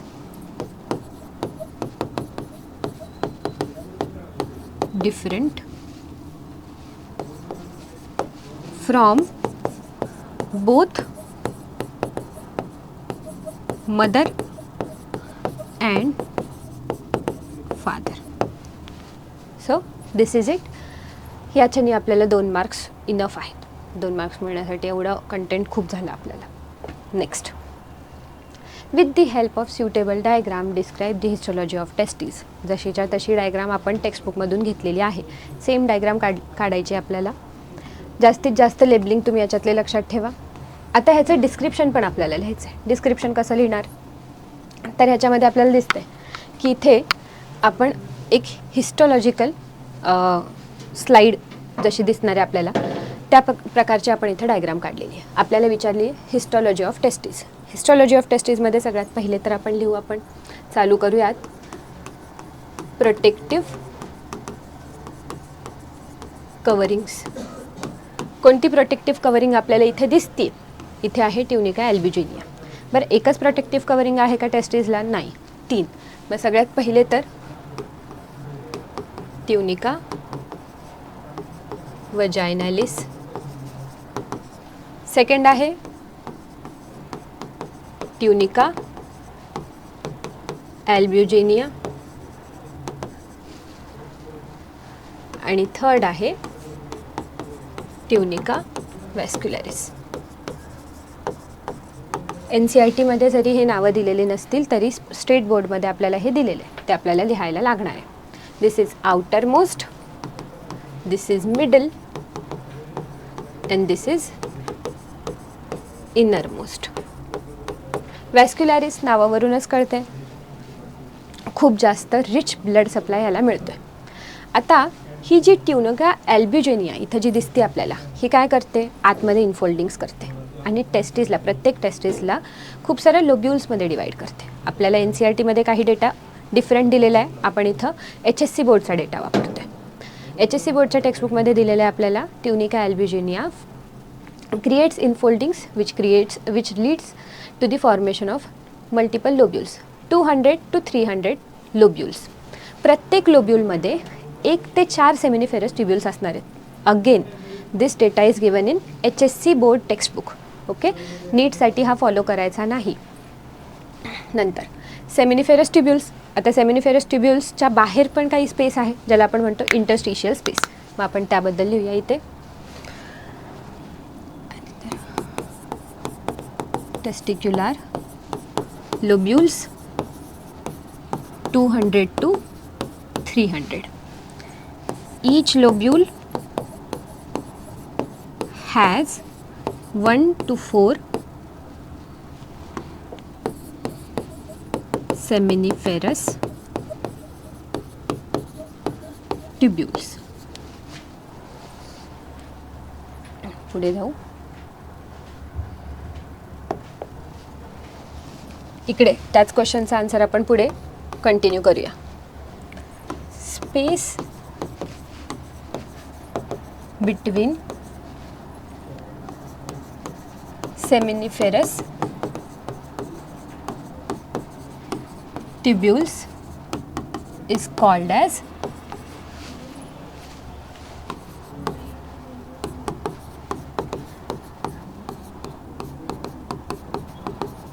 interstitial space. बरं, इंटरस्टिशियल स्पेसमध्ये आपल्याला काय काय बघायला मिळणार आहे? इंटरस्टिशियल स्पेसमध्ये आपल्याला काही कॅपिलरीज बघायला मिळतील आणि काही छोटे छोटे बंच ऑफ सेल्स बघायला मिळणार आहे. त्या बंच ऑफ सेल्सला आपण काय म्हणतो? इंटरस्टिशियल सेल्स, किंवा आपल्याला इकडे डायग्राममध्ये दिलेले आहेत, नाव आहे लेडिक सेल्स. दिसतं इथे interstitial cells or Leydig cells. Interstitial सेल्सचं फंक्शन कोणाला सांगता येईल का आपल्याला? इंटरस्टिशियल सेल्स ह्या रिस्पॉन्सिबल आहेत for the synthesis of male androgens, किंवा सगळ्यात important hormone, male sex hormone, that is testosterone. Okay, मग ते सुद्धा आपण लिहून टाकू इकडे लगेच.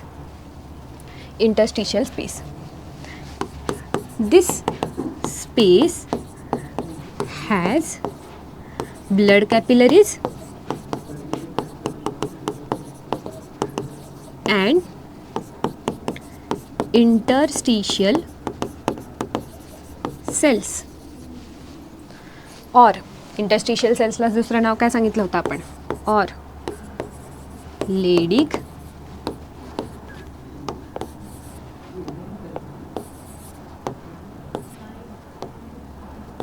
cells which secretes testosterone.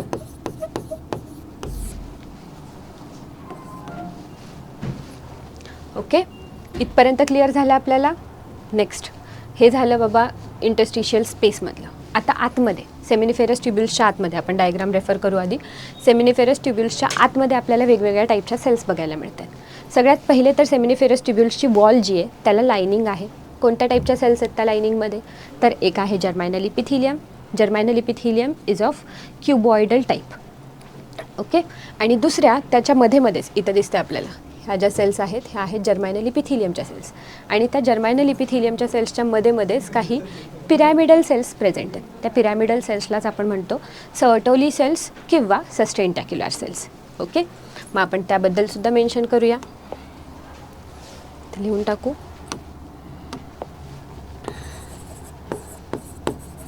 Seminiferous tubules are lined by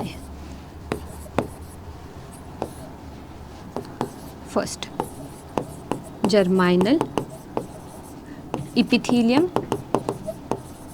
जर्मायनल epithelium पुढे जाऊन काय करणार आहे? जर्म सेल्स ज्या आहेत त्या पुढे जाऊन काय बनवणार? गॅमेट, मेल गॅमेट फॉर्म करणार.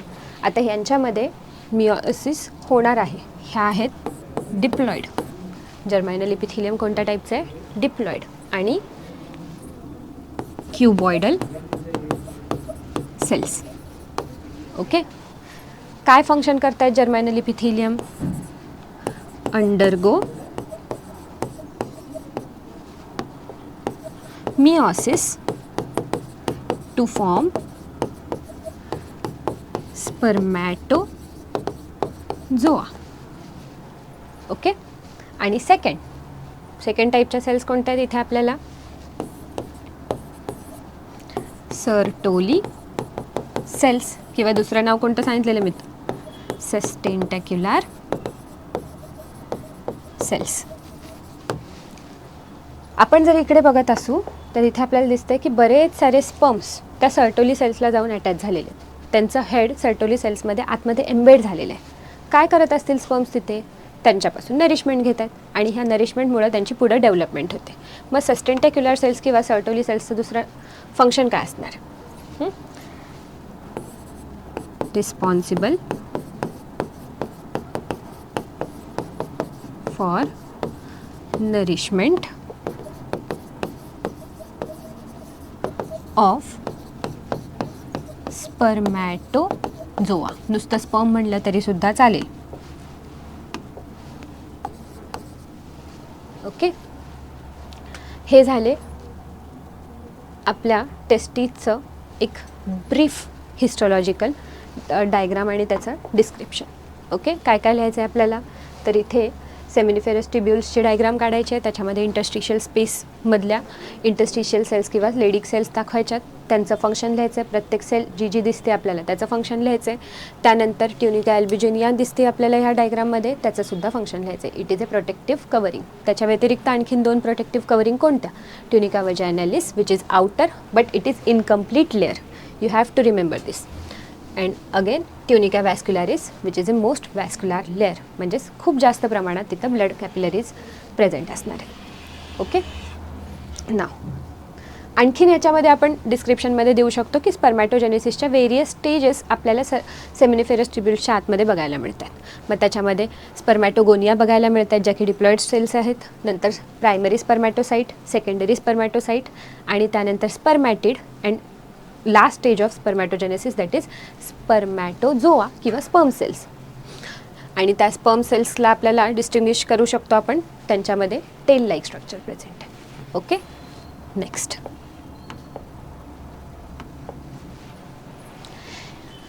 question is MCQ type question. In the absence of fertilization, corpus luteum degenerates into. जर फर्टिलायझेशन झालं नाही, HCG येणार नाही, कॉर्पस ल्युटियमला मेंटेन करणार नाही. आणि इथे कॉर्पस ल्युटियम जो की एक येल्लो कलर्ड स्ट्रक्चर आहे ते पुढं जाऊन डिजनरेट व्हायला लागेल आणि एका व्हाईट कलरच्या स्ट्रक्चरमध्ये कन्वर्ट होईल, ज्याला आपण म्हणतो कॉर्पस ॲल्बिकन्स. आपला आन्सर असणार आहे याचा D. Next question, expand the term ZIFT. मगाशीच मॅमने डिस्कस पण केलेलं आहे आपल्याला झिफ्ट. झिफ्टचा फुल फॉर्म काय असणार आहे? Zygote intra fallopian tube transfer. Simple, 1 मार्कचा क्वेश्चन. आय होप ह्याच्यामध्ये काही प्रॉब्लेम नाही. बरं, झिफ्टसारखीच आणखीन एक टेक्निक किंवा आणखीन एक नेम आपल्याला बघायला मिळतं ज्याचं नाव आहे GIFT, gamete intrafallopian tube transfer. But याच्यामध्ये अनफर्टिलाइज्ड ओव्हम ट्रान्सफर करणार आहे आपण, ना की फर्टिलाइज्ड झायगोट. नेक्स्ट आहे distinguish between human sperm and ovum. Human sperm आणि ओवममध्ये जर आपण कम्पेअर करायचं म्हणलं तर ह्युमनचा स्पर्म हा आपल्या ह्युमन वर्ल्डमध्ये स्मॉलेस्ट सेल आहे आणि तेच ह्युमनचं एग मात्र आपल्या ह्युमन बॉडीमधलं लार्जेस्ट सेल आहे. लार्जेस्ट बोलते मी, लॉंगेस्ट नाही, कन्फ्यूज नाही व्हायचं. Longest cell is always neuron, but largest cell कोणतं आहे आपल्याकडं? Human egg. ओके, मग सगळ्यात पहिले आपण तेच लिहूया, डिस्टिंग्विशिंग फॅक्टर्स. स्पर्म ह्युमन लिहिते and human ovum. Smallest cell in human male. इकडे काय असणार आहे? Largest cell in human female. आणखीन कोणता डिस्टिंग्विशिंग फॅक्टर आपल्याला बघायला मिळतोय? तर आपण बघतोय ह्युमनच्या स्पर्म्सची साईज तर आहेच वेगळी, बट ह्युमन्सच्या स्पर्मचा शेपसुद्धा ह्युमनच्या एगपेक्षा वेगळा आहे. ह्युमनचं एग स्पेरिकल आहे, तेच ह्युमनचं स्पर्म इलॉंगेटेड आहे आणि त्याला टेल आहे. मग ह्युमनचा स्पर्म मोटिलिटी दाखवतो, बट ह्युमनचा एग मात्र मोटिलिटी दाखवत नाही. आणखीन कोणते कोणते डिस्टिंग्विशिंग फॅक्टर्स बघायला मिळतात आपल्याला? तर ह्युमनच्या स्पर्ममध्ये सेंट्रिओल्स प्रेझेंट आहेत, बट ह्युमनच्या एगमध्ये मात्र सेंट्रिओल्स प्रेझेंट नाही आहेत. ओके, मग इथे लिहून टाकू आपण.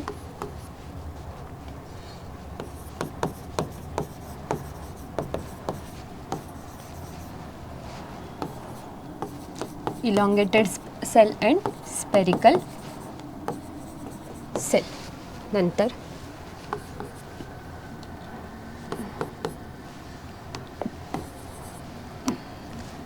it shows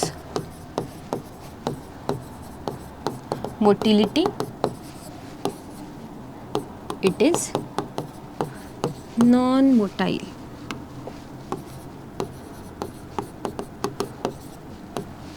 आणखीन एक पॉईंट सांगितला होता आत्ता मी तुम्हाला, काय बाबा ह्याच्यामध्ये, तर इट हॅज सेंट्रिओल्स. सेंट्रिओल्स म्हणते मी कारण एकापेक्षा जास्त आहेत. आणि इकडे इट लॅक्स सेंट्रिओल. आणखीन जर बघितलं आपण तर ह्युमनचा स्पर्म 2 टाईपचे असू शकतात. एकामध्ये ज्याच्यामध्ये आहे एक्स क्रोमोझोम, दुसऱ्यामध्ये ज्याच्यामध्ये आहे वाय क्रोमोझोम. बट ह्युमनचं एग मात्र असं नाही आहे. त्यांच्यामध्ये ह्युमन एग एकतर फिमेलमध्ये फॉर्म होत आहे, एकतर त्यांच्यामध्ये फक्त एक्स कंडिशन आहे. त्यामुळे आफ्टर मिओसिस अल्सो एकाच टाईपचे एग तिथं तयार होतील ज्यांच्यामध्ये की एक्स क्रोमोझोम आहे. ओके, तो पण डिफरन्शिएटिंग पॉईंट लिहू आपण. It can possess either x और वाय क्रोमोझोम. बट इथे मात्र इट कॅन ओनली पजेस, ऑप्शनच नाही आपल्याकडे तिथे, म्हणून it can only possess x chromosome. मग ह्युमन्समध्ये सेक्स डिटर्मिनेशनमध्ये कोणाचा रोल आहे, ओवमचा की स्पर्मचा? तर इथं आपल्याला समजतो मेल्स आर रिस्पॉन्सिबल, बरोबर, कारण की स्पर्म्समध्ये एकतर एक्स क्रोमोझोम असेल किंवा वाय क्रोमोझोम असेल. नेक्स्ट क्वेश्चन आहे, name and describe hormones secreted by ovaries. ओव्हरीजमधून कोणते कोणते हॉर्मोन्स रिलीज होतात? सिम्पल क्वेश्चन आहे. सगळ्यात पहिले तर आपल्याला माहिती आहे इस्ट्रोजन, नंतर प्रोजेस्टेरॉन, नंतर इनिबिन आणि रिलॅक्सिन. तर ह्याच्यामध्ये इस्ट्रोजनला डिस्क्राईब कसं करणार आपण? इस्ट्रोजनचं काम काय आहे? फक्त आणि फक्त इथे primary and secondary sexual characters. स्मॉलमध्ये डिस्क्रिप्शन देऊया आपण, तुम्हाला आणखीन एक्सप्लेन करते मी. प्रायमरी आणि सेकंडरी सेक्शुअल कॅरेक्टर्स इथं हे करणारे, सॉरी इथे रिलॅक्सिन नाही लिहिलं पाहिजे आपण.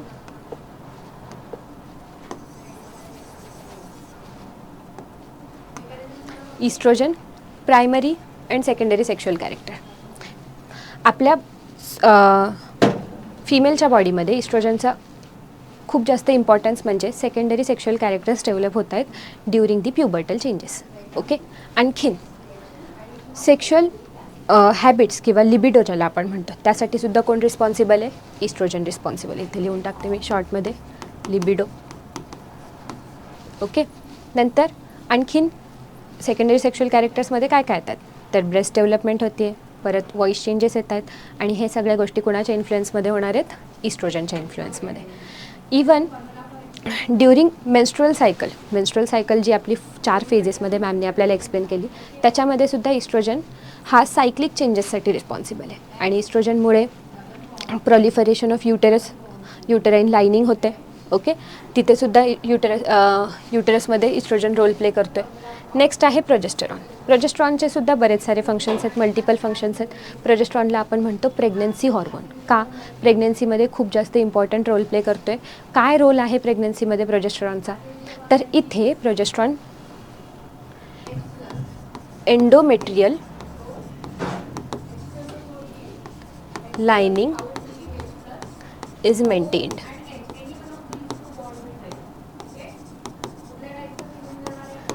एंडोमेट्रियलची लायनिंग मेंटेन करण्यासाठी प्रोजेस्ट्रॉन खूप इम्पॉर्टंट आहे. मग हा कोणत्या फेजमध्ये आपल्याला बघायला मिळतो? सगळ्यात पहिले तर मेन्स्ट्रुअल सायकलच्या ल्युटियल फेजमध्ये आपल्याला प्रोजेस्ट्रॉन बघायला मिळतं. त्यानंतर थ्रूआउट दी प्रेग्नन्सी प्रोजेस्ट्रॉन आपल्याला इम्पॉर्टंट आहे. प्रेग्नन्सी हॉर्मोन त्यामुळे तर म्हणतो आपण. आणखीन प्रोजेस्ट्रॉनचा कुठे रोल आहे का? येस, प्रोजेस्ट्रॉन आपल्या बॉडीमध्ये, फिमेल्सच्या बॉडीमध्ये थोड्याफार प्रमाणात मॅमरी ग्लँड्सवरती सुद्धा काम करतो आणि त्यांचंसुद्धा डेव्हलपमेंट करायला हेल्प करतो. ओके, नेक्स्ट आहे इनिबिन. इनिबिन ह्या हॉर्मोनचं काम असतं FSH ला सिक्रीट होण्यापासून थांबवणं. Inhibin prevents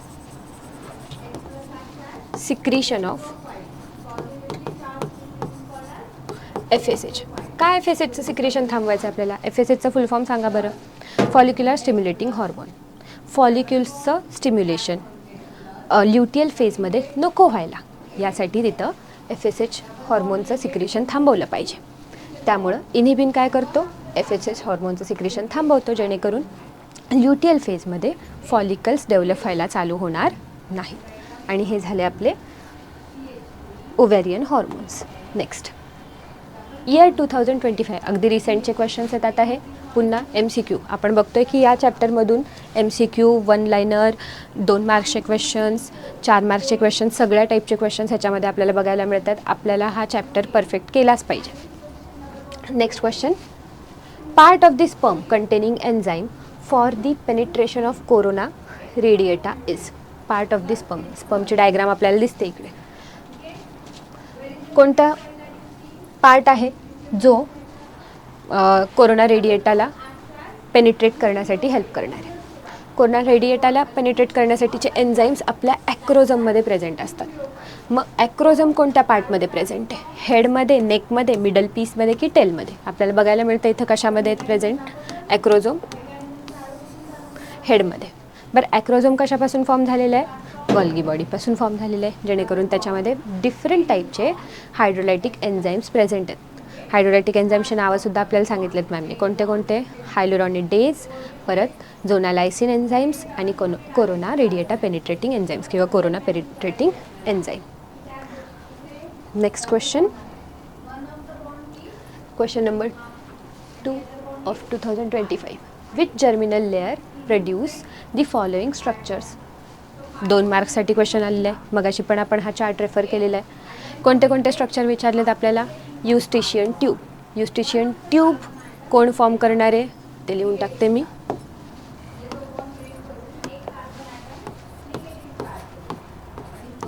एंडोडम. नंतर पिनियल ग्लँड. मगाशी पण आपण एक्झाम्पल्समध्येच बघितलं होतं. पिनियल ग्लँड कशाचं एक्झाम्पल आहे? एक्टोडर्मल ओरिजिनचं. नंतर मिडल इयर. मिडल इयर कोणत्या जर्मायनल लेअरपासून तयार होते? जर्मायनल लेअर म्हणजे काय हे तर माहीत असणार आहे तुम्हाला. आय होप 11पासून शिकतोच आहे आपण.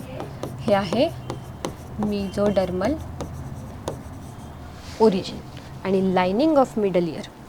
लायनिंग ऑफ मिडल इयर कुठून होतं आहे?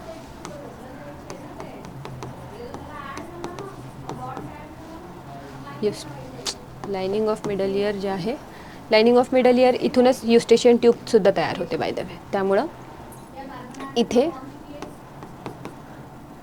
एंडोडम. हे दोन्ही स्ट्रक्चर्स एकमेकांच्या खूप क्लोज प्रेझेंट आहेत इयरमध्ये. त्यामुळं त्या दोन्हीची ओरिजिनसुद्धा सेम टाईपच्या जर्मायनल लेअरपासून होती आहे. जर्मायनल लेअर्स माहीत आहेत ना कधी तयार होत आहेत? After embryo formation. त्याच्यामध्ये ज्यावेळी गॅस्ट्रुलेशन, दॅट इज 3 टाईपच्या जर्मिनल लेअर्स तयार होतात, एक्टोडम, एंडोडम अँड मिझोडम. त्या प्रोसेसमध्ये 3 जर्मिनल लेअर्स तर फॉर्म झाल्या. त्या जर्मिनल लेअर्स पुढे जाऊन वेगवेगळ्या टाईपचे ऑर्गन्स तयार करतात आणि ते ऑर्गन्सची लिस्ट आपल्याला टेक्स्टबुकमध्ये दिलेली आहे. हा चार्ट प्लीज रेफर करा. नंतर आहे लास्ट क्वेश्चन आपला, define infertility.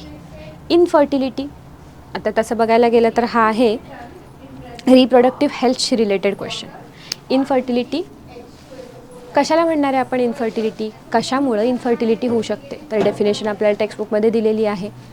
It is defined as inability to conceive. Conceive म्हणजे प्रेग्नन्सी होणार नाही.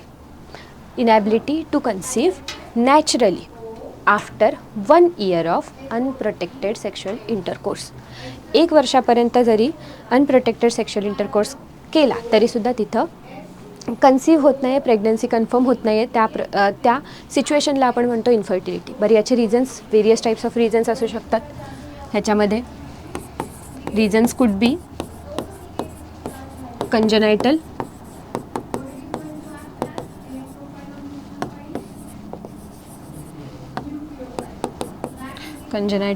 or due to some disease,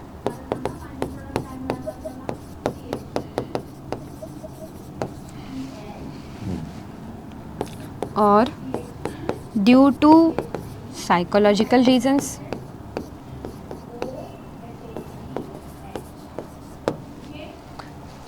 नंतर आणखीन काय काय रिझन्स असू शकतात ह्याच्यामध्ये. मेंटल स्ट्रेस लिहिते मी इथे.